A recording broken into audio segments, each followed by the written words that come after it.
Alors, pourquoi je parle de la Cilicie, d'Alexandrette, d'Antioche? Ce sont quand même des régions profondément arméniennes et chrétiennes. Qui c'est qui a donné ça à la Turquie? La France, malheureusement, pour désaxer la Turquie à la veille de la Deuxième Guerre mondiale. On veut nos territoires. Qui dit reconnaissance, dit dédommagement. Il faut nous dédommager. La terre, ça ne se vend pas.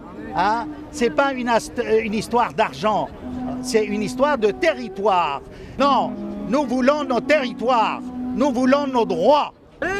Aujourd'hui, la Turquie est composée de à peu près 25 millions de Kurdes, de 20 millions d'Alévis, qui ont été persécutés comme les Arméniens. Nous sommes tous des ethnies, des confessions persécutées historiquement par les Ottomans. Le sultan Selim Ier, en rentrant du Caire, il a massacré près de 400 000 Alévis. Hein? Et là, Erdogan veut jeter un pont, n'est-ce pas, et l'appeler le pont du sultan Selim Ier. C'est qu'il est fier de ces génocides. Alors qu'il arrête la comédie et qu'il... Non, afin d'avoir le droit du retour à nos terres, tout comme les Palestiniens. Les Palestiniens ont le droit du retour, les Arméniens ont le droit du retour. Voilà. Je souffre 80 honte, la honte Erdogan. La Turquie aujourd'hui a une mauvaise politique vis-à-vis de toutes ces minorités. On ne peut pas, nous, la France, qui respectons les droits de l'homme, accepter cette politique. La Turquie n'entrera jamais en Europe. C'est un langage de paix que j'adresse aux Turcs. Mais si les Turcs ne veulent pas entendre ce langage, vous savez, il y aura d'autres langages plus violents. C'est notre droit.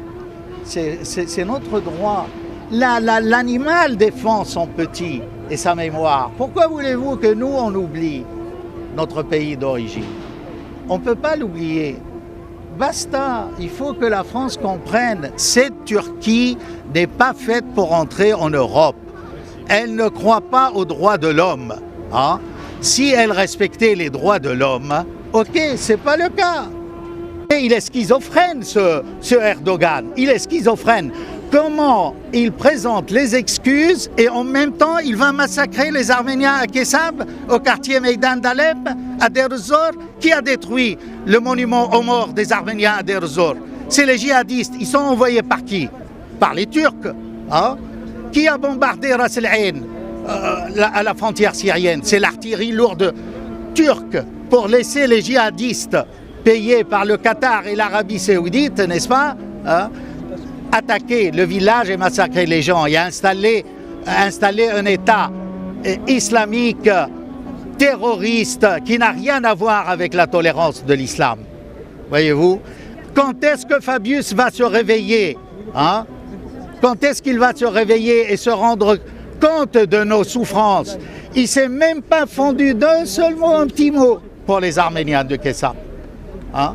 Par contre, il a parlé des massacres, des faux massacres à côté de Damas. Qu'est-ce que c'est que ce Quai d'Orsay? C'est une honte dans l'histoire de la diplomatie française. Moi, exiger de la Turquie qu'elle arrête d'envoyer des islamistes massacrer non seulement les Arméniens, les chrétiens, les musulmans modérés, les Alévis. C'est inhumain. Cette politique ambiguë de la France vis-à-vis du problème syrien nous fait mal au cœur. Pourquoi ils ont voulu prendre Kessab? Parce que c'est le reste de l'Arménie occidentale qui a échappé aux mains des Turcs.